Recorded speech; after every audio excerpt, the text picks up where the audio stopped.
آج ہم ذرا موازنہ کریں کہ اللہ نے قرآن میں ہمیں کیا ارشاد فرمایا اور ہم کیا کرتے پھر رہے ہیں۔ آزادی کا مطلب یہ ہرگز نہیں کہ منہ پہ پینٹ مل کے بالوں کو رنگ کر کے یا اپنے جھنڈے جیسے لباس پہن کر اور نوجوان نسل موٹر سائیکلوں پر سائلنسر لگا کر گلیوں میں بازاروں میں دندناتی پھرے اور اونچی اونچی گانے گائے جائیں، ڈانس کیا جائے اور مختلف قسم کی ایسی پارٹیاں رکھی جائیں جو شریعت کے بالکل خلاف ہیں، لوگوں کا سکون برباد کیا جائے۔ آزادی کے کچھ تقاضے ہیں، آزادی کا کوئی ایک مطلب ہے، اس میں کوئی شک نہیں کہ اب جو نسل موجود ہے ہمارا بھی اسی سے تعلق ہے۔ ہم نے نہ تو اس آزادی کی خاطر قربانیاں دی ہیں، نہ ہی ہم نے اس آزادی کو حاصل ہوتے ہوئے دیکھا ہے، اس ملک کو بنتے ہوئے ہم نے نہیں دیکھا، اس ملک کی خاطر قربانیاں ہم نے نہیں دی، اور یہی وجہ ہے کہ آج جو قدر ہمیں ہونی چاہیے تھی وہ ہمیں نہیں۔ اس نوجوان نسل کو یہ بتانا، یہ سکھانا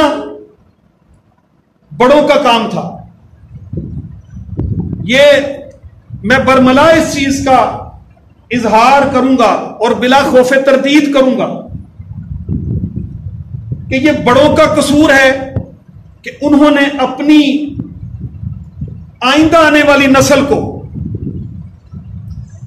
اس وطن عزیز کی محبت وراثت میں نہیں دی، اس کی قدر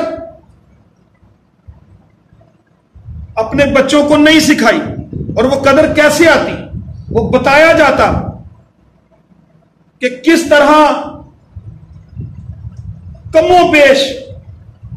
1857 سے لے کر 1947 تک ایک صدی سے زیادہ عرصہ بنتا ہے، کس طرح مسلمانان بر صغیر نے ایک ایک دن جو ہے وہ گن کر گزارا، کس طرح ایک سے ایک بڑھ کے تحریکات شروع کی، اس وطن عزیز کے لیے دن رات دعائیں کی، جلسے جلوس کیے، لوگوں کو اکٹھا کیا، ایک ایسی قوم جو بکھر چکی تھی، ایک ایسی قوم جو معاشی طور پہ بڑی کمزور تھی، ایک ایسی قوم جو ثقافتی یلغار کا شکار ہو چکی تھی، وہ اپنی روایات کو، رسومات کو، مذہبی اقدار کو بھول چکی تھی، قابض ہو چکا تھا انگریز اس کے اوپر۔ اس قوم کو پھر سے یکجا کیا، اس قوم کو پھر سے اکٹھا کیا۔ حضرت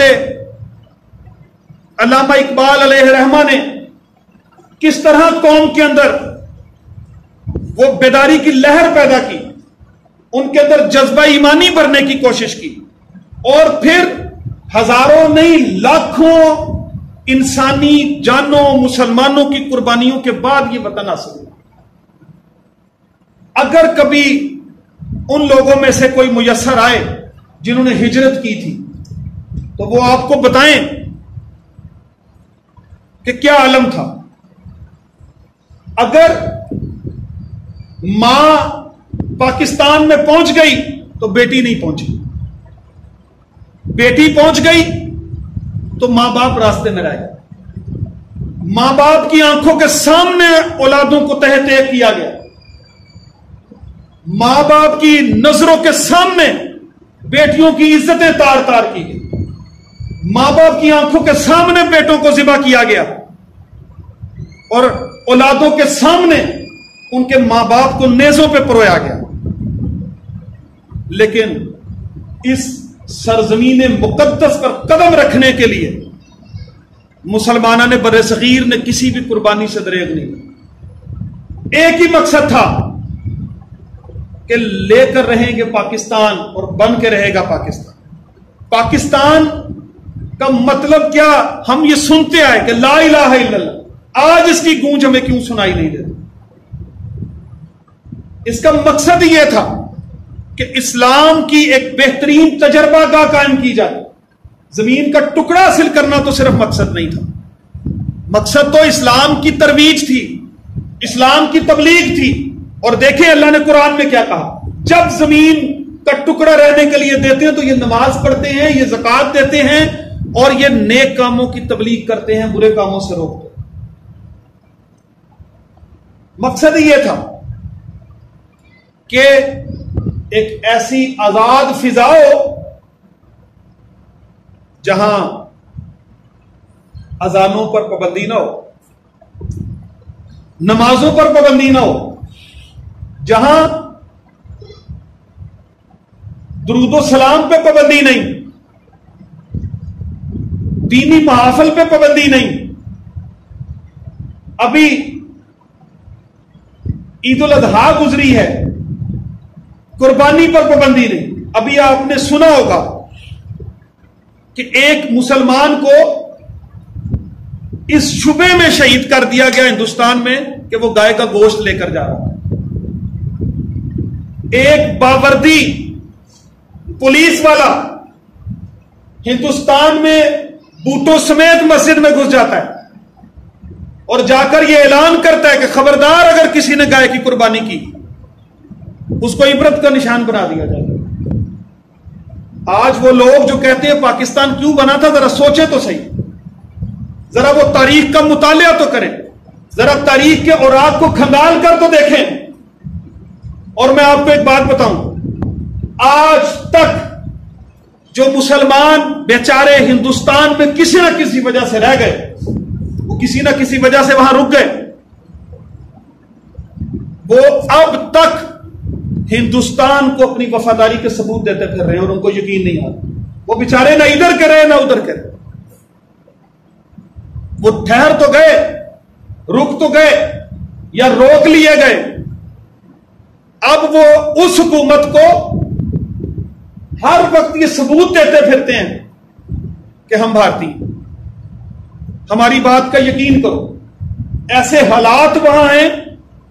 کہ اگر یہاں پاکستان کی ٹیم اگر کوئی میچ جیت جاتی ہے تو وہاں مسلمانوں کی بستیوں میں آگ لگا دی جاتی ہے، کشمیر کے مسلمانوں پر ظلم کر دیا جاتا ہے. اگر آج آزادی کی قدر جاننی ہے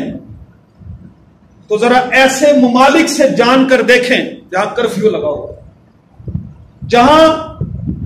اس غیر مسلم حکومت سے پوچھے بغیر ایک کام نہیں کر سکتے، جہاں مسجدوں کو کئی سالوں سے تالے لگ گئے، جیسے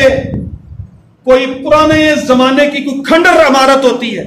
اس طرح ان ملکوں میں مسجدوں کا حال کر دیا گیا.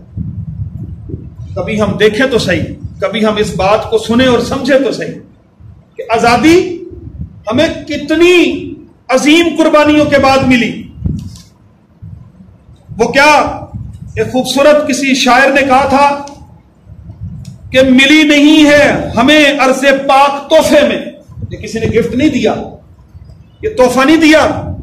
یہ کسی نے خوش ہو کر ہمیں کو نوازا نہیں ہے،